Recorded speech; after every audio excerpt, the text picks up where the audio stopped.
اگر کسی سے کہیں کہ آپ میں جھوٹ بولنے کی عادت ہے، بڑی بری عادت ہے، تو بندہ بعض دفعہ اس پہ اکڑ جاتا ہے کہ ساری دنیا بول دی پئی ہے، پھر کی ہے، بڑا جھوٹ بولا ہے، پھر کی کیتا ہے۔ آپ کسی سے اس کی برائی کی اصلاح کی بات کریں تو بعض دفعہ ہم گناہ پر اکڑ جاتے ہیں۔ نماز کی بعض دفعہ ہوتا ہے ایسا کہ نماز کا کہا گیا پڑھ لاں گا جدوں میں پڑھنی ہوگی، جدوں میرے اندر مطمئن ہوگا میں آپ ہی پڑھ لاں گا، تو کون ہونا مینوں کہنے والا۔ ہم بعض دفعہ اپنے گناہ پر اکڑ جاتے ہیں۔ اللہ نے فرمایا کہ تم اکیلے بندے ہو کر اپنے گناہ پر اکڑ رہے ہو، کیا تمہیں ان لشکروں کا نہیں پتہ؟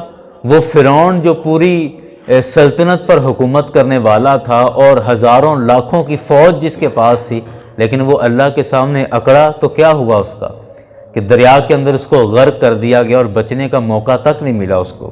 اسی طرح سمود کے ساتھ کیا، قوم سمود کے ساتھ کیا ہوا؟ وہ تو بڑی بڑی قومیں تھیں اور پورا گروہ تھا، ہزاروں لاکھوں کا ان کا گروپ تھا، اور انہوں نے اللہ کی بغاوت کی اور اللہ کے احکامات کو توڑا، تو اللہ تعالیٰ نے ان کے ساتھ کیا کیا؟ کیا بگاڑ سکے وہ اللہ کا؟ اللہ نے تو ان کو بھی تہس نہس کر دیا ہے۔ تو تم اکیلے اکڑ کے کیا کر لو گے؟ یا کون ہوتے ہو کرنے والے؟ کیا تمہیں ان لوگوں کے حالات کا نہیں پتا پیچھے جو ہوا تھا؟ نمرود کے ساتھ کیا ہوا؟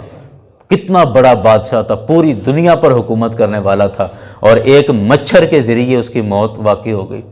تو اللہ تعالیٰ کی پکڑ سے ڈریں اور اللہ کے نافرمانی کر کے اکڑنے سے ڈریں۔ یہ جرم کو مزید سخت کر دیتا ہے۔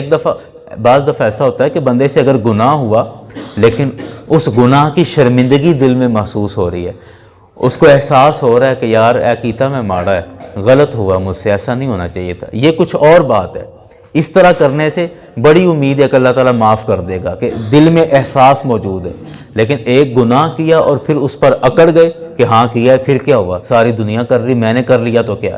اب آپ نے اپنے جرم کو اور سخت کر دیا۔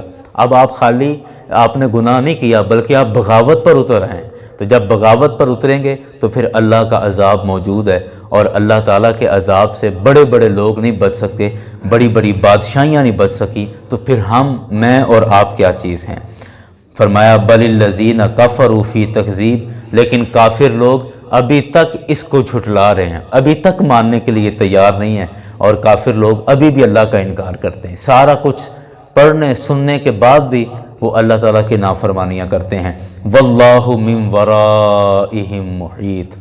اللہ اکبر۔ فرمایا کہ کافر لوگ ابھی بھی جھٹلانے میں لگے ہوئے ہیں اور اللہ تعالیٰ ان کو پیچھے سے گھیرے ہوئے ہے۔